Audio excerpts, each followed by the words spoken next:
India news network, सच यानी हम।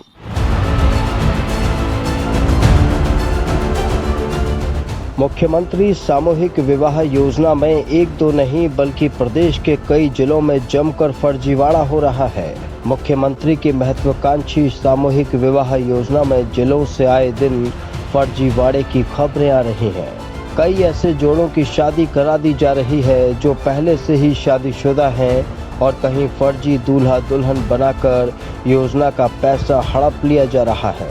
इतना ही नहीं, लाभार्थियों को योजना का पूरा लाभ मिलना तो दूर, उनसे टेंट और खाने के नाम पर भी मिलने वाली धनराशि में कटौती की जा रही है और सरकार के किए दिए सारे प्रयासों पर पानी फेरने का गोरख धंधा चल रहा है। सुनो सरकार के इस एपिसोड में INN के स्टेट हेड रिजवान चंचल द्वारा जिलों से ली गई रिपोर्ट से ये साफ हुआ है कि फर्जीवाड़ा केवल विभागीय पैठ बनाए कथित एजेंट ही नहीं कर रहे हैं, बल्कि संबंधित अधिकारी और कर्मचारी भी इस फर्जीवाड़े में शामिल हैं। सरकार द्वारा संचालित इस योजना का उद्देश्य वैवाहिक बंधन से गरीबों को लाभान्वित किया जाना था, किंतु इस योजना को अधिकारियों और कर्मचारियों की लापरवाही और फर्जीवाड़े के चलते अब लोग वैवाहिक ठगबंधन योजना कहने से नहीं हिचक रहे हैं। इसमें कोई दो राय नहीं है कि मुख्यमंत्री सामूहिक विवाह योजना एक महत्वाकांक्षी योजना है। इस योजना में पात्र लाभार्थी को 51,000 रुपये की वित्तीय सहायता दी जाती है। इस योजना के तहत सरकार ने कई करोड़ का बजट भी जारी किया है। सरकार का उद्देश्य भी गरीब परिवारों की लड़कियों महिलाओं का जीवन बेहतर बनाना है और सरकार की पूरी कोशिश भी यही है कि इस योजना का लाभ अधिक से अधिक लोग ले सकें। लेकिन सरकार की योजनाओं को क्रियान्वित करने वाले अधिकारी और कर्मचारी ही जब पलीता लगा रहे हों तो भला योजना का लाभ कैसे किसी को मिल पाएगा, ये एक यक्ष प्रश्न है। वैसे तो प्रदेश में पहले से ही सामूहिक विवाह योजना के जरिए विभागों द्वारा गरीब परिवारों की बेटियों की शादी के लिए अनुदान दिया जाता रहा है, लेकिन प्रदेश में योगी सरकार के आने के बाद इस योजना के साथ ही सामाजिक समरसता को बढ़ावा देने के उद्देश्य को ध्यान में रखते हुए मुख्यमंत्री सामूहिक विवाह योजना महत्वाकांक्षी योजना इसलिए मानी गई क्योंकि सरकार को ऐसा लग रहा था कि इस योजना के जरिए एक ही मंच पर सभी धर्मों के लोगों की बेटियों की शादी तो होगी ही, साथ ही ऐसे बहुत से गरीब परिवार इस योजना का लाभ लेकर अपनी बेटी की शादी का सरकारी लाभ लेकर सरकार की सराहना भी करेंगे।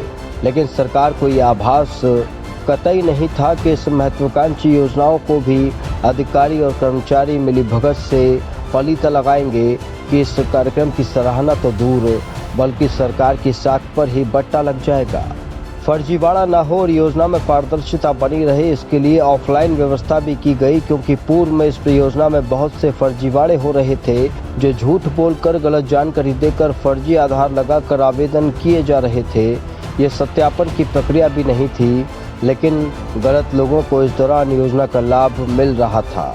इसी फर्जीवाड़े से बचने के लिए सामूहिक विवाह योजना को ऑफलाइन किया गया, जिसमें शहरी क्षेत्र के लोगों को नगरपालिका या नगर निगम जाकर संपर्क करना होता था और ग्रामीण क्षेत्र के लोग अपने गांव की पंचायत, ब्लॉक या जिला प्रबंधक ऑफिस में संपर्क करते थे। ये योजना पहली बार 2015 में अखिलेश सरकार में विवाह हेतु शादी अनुदान योजना नाम से शुरू हुई थी, जिसे 2017-18 में योगी आदित्यनाथ सरकार द्वारा नए तरीके से लॉन्च किया गया। इसमें सुनिश्चित किया गया कि योजना से संबंधित एप्लीकेशन फॉर्म भरने के बाद जरूरी दस्तावेज अटैच किए जाएंगे, जिसके बाद BDO ऑफिस इन आवेदनों को अच्छे से जांच करेगा। शहर में आवेदन का सत्यापन SDM ऑफिस करेगा। यहाँ से चयनित लोगों की एक लिस्ट जारी होगी जो पात्रता में आएगा, जिसका नाम लिस्ट में दिया जाएगा, वही इस योजना का लाभार्थी होगा। इस योजना के तहत वित्तीय सहायता राशि के रूप में 51,000 रुपये की वित्तीय सहायता सीधे लाभार्थी के खाते में दी जाती है। यदि 10 आवेदक एक साथ लिस्ट में आ जाएं तो सामूहिक विवाह का आयोजन कराया जाता है।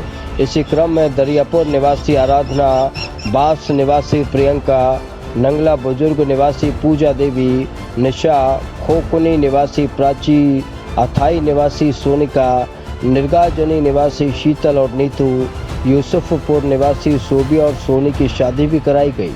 यहाँ के ग्राम प्रधान ने बताया कि शीतल और नीतू की शादी करीब 1.5 महीने पहले हो चुकी थी, जिनकी समारोह में औपचारिकता निभाई गई।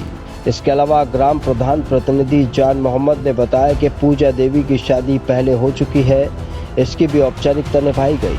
सूत्रों ने यह भी जानकारी दी कि सोबिया की भी पूर्व में शादी हो चुकी है और इस समारोह में योजना का लाभ लेने के लिए उसे बिठाया गया। बात अगर उत्तर प्रदेश के गोंडा जनपद की करें तो कानपुर, फतेहपुर की करें, फरुखाबाद या कन्नौज अथवा औरैया, ग्रेटर नोएडा की करें, हर जगह मुख्यमंत्री सामूहिक विवाह योजना में कुछ न कुछ फर्जीवाड़ा सामने आया है।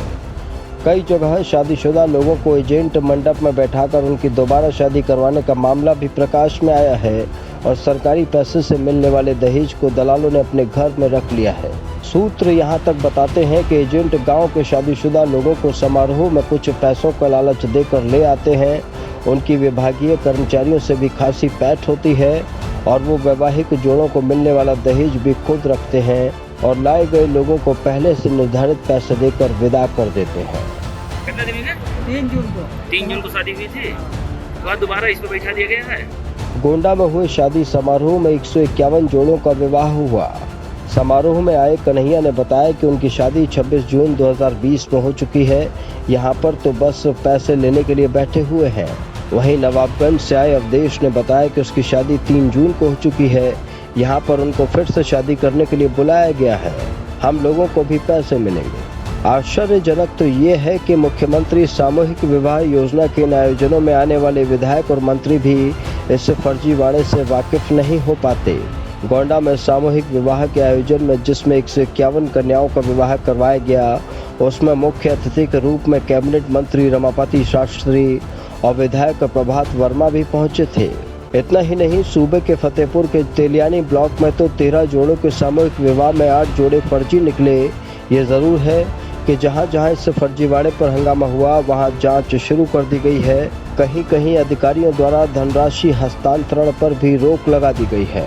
फर्जीवाड़े में बहदोई ग्राम पंचायत के 4 अधिकारी और ग्राम प्रधान फंस गए हैं। जिलाधिकारी ने 5 के साथ साथ 21 लाभार्थियों से वसूली के आदेश दिए हैं। सभी से 8.40 लाख रुपए की रिकवरी की जाएगी। 1 महीने के भीतर धनराशि जमा नहीं करने पर एफआईआर दर्ज करने की चेतावनी दी गई है। इसी तरह पिछले वर्ष सहपऊ ब्लॉक में मुख्यमंत्री सामूहिक विवाह योजना के अंतर्गत कई दर्जन जोड़ों की शादी कराई गई थी। इसके लाभार्थियों में कई लोग फर्जी दूल्हा दुल्हन बनकर शामिल हुए थे। योजना के मुताबिक लाभार्थियों को 20,000 रुपये नकद और गृहस्थी का सामान दिया गया था। इस समारोह में ऐसी युवतियों की शादी भी हुई जो आज भी गांव में अविवाहित हैं। वहीं कहीं जोड़े ऐसे भी मिले जिनके विवाह आयोजन के बाद कई माह बाद हुए। इतना ही नहीं, कुछ महिलाएं ऐसी भी थीं जो पहले से 2-2, 3-3 बच्चों की मां हैं। समारोह में फर्जी जोड़ों के शामिल होने के संबंध में गांव के ही एक व्यक्ति ने डीएम से लेकर मुख्यमंत्री तक को पत्र भेजकर शिकायत की थी। शिकायत के बाद समाज कल्याण अधिकारी ने गांव में पहुंचकर जांच पड़ताल की तो वो चौंक गए।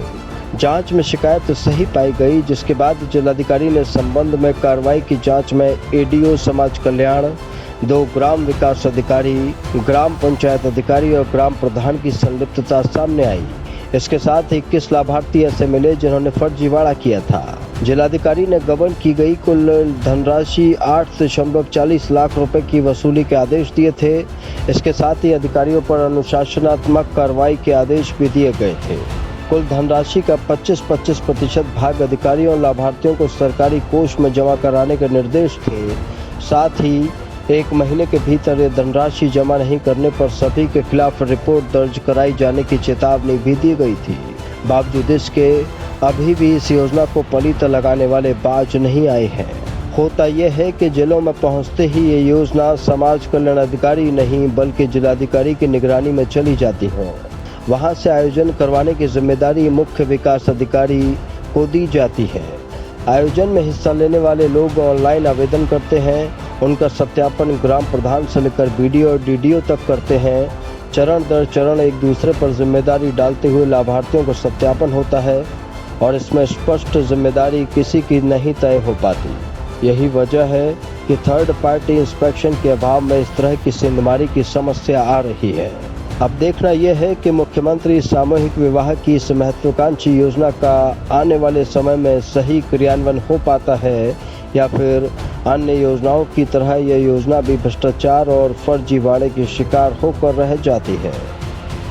देखते रहिए हर मंगलवार INN न्यूज़ का खास शो सुनो सरकार। इंडिया न्यूज नेटवर्क को सब्सक्राइब करें व बेल आइकॉन दबाएं ताकि आप रहें खबरों के करीब।